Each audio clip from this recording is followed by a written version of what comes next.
What's up, guys and girls? We have not covered My Hero Academia for a little bit, but we did get the chapter leaks today for chapter 340 of My Hero Academia, and I say let's buckle down and hop right into what the leaks have to say.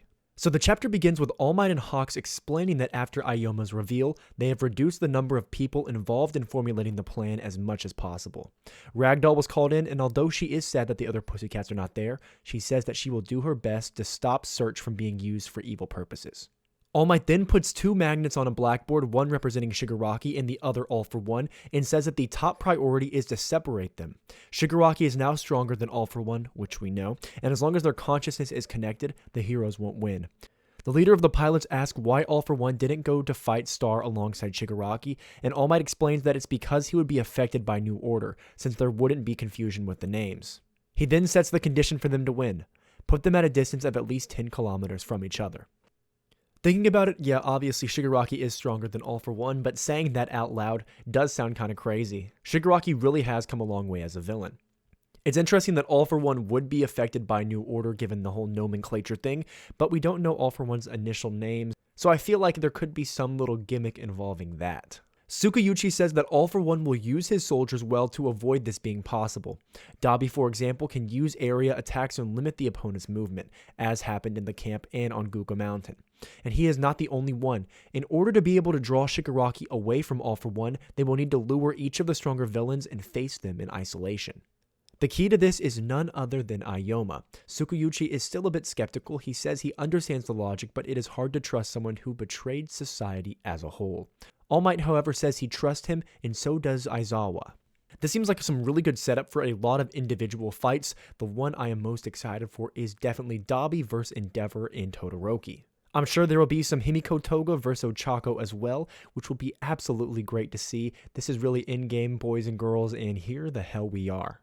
Aizawa is then face-to-face with Ioma, and the Yoshi-like doctor says that nothing irregular has been detected inside Ioma or in his brainwaves, which only confirms Aizawa's suspicion that All For One dominated the family based on fear alone, without the same stipulation or gimmick that affected Lady Nagant.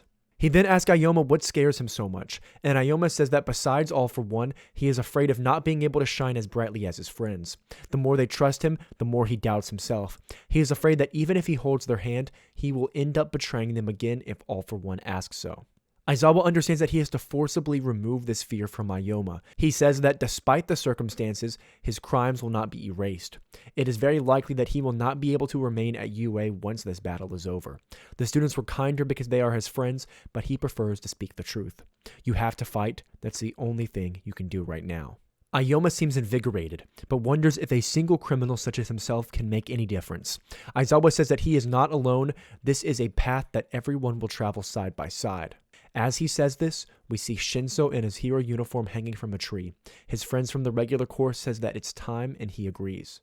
What I was really anxious about is that Ioma would get off this scotch-free, but Aizawa is speaking the truth. As he said, he can't realistically remain in UA after such a breach of security and breach of trust, not just for UA, but for society as a whole. And Aizawa was right. At this point in the story, at this point in the end game of the story specifically, there is nothing else to do besides fight. And if they want to win this fight, despite Ioma being unsure of whether or not he'll betray his friends if push comes to shove, they have to go with that risk. And they have to use Ioma to lure all of these villains into a secluded place where they can deal with them individually rather than an all-out full-on battle. Because if that's the case, as we've seen in the war with just Shigaraki, it's unlikely they'll win if it's an all-out battle. What I'm most excited for at the end of this chapter, though, is that we see Shinso once more. I was actually rewatching the latest season of My Hero Academia, and actually had a little bit of a qualm, and that qualm was that we don't see Shinso anymore after this giant development for the most part, and I was really hoping that Horikoshi wouldn't just introduce Shinso and put him through all this character development and show that he is truly capable of being a hero without actually introducing him properly into the story and having an actual role. And this was literally my thoughts last night. And like magic, here today, Horikoshi delivers, and we now see Shinso in the story once more. Shinso's quirk, as we know, is super useful, and I doubt Shigaraki knows the full extent and the gamut of what it's able to do, so absolutely he's going to be able to serve a grand purpose within this last part of the story. A lot of these last few chapters have been a lot of setup chapters, which is to be expected after so many bangers and so many fights.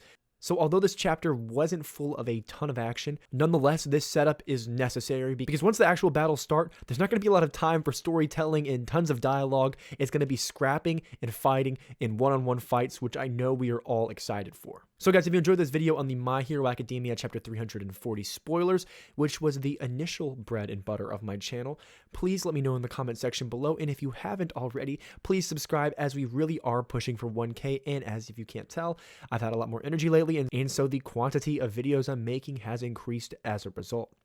So y'all, I hope you are all having a beautiful day, and as always, be greedier, and I will catch you all next time.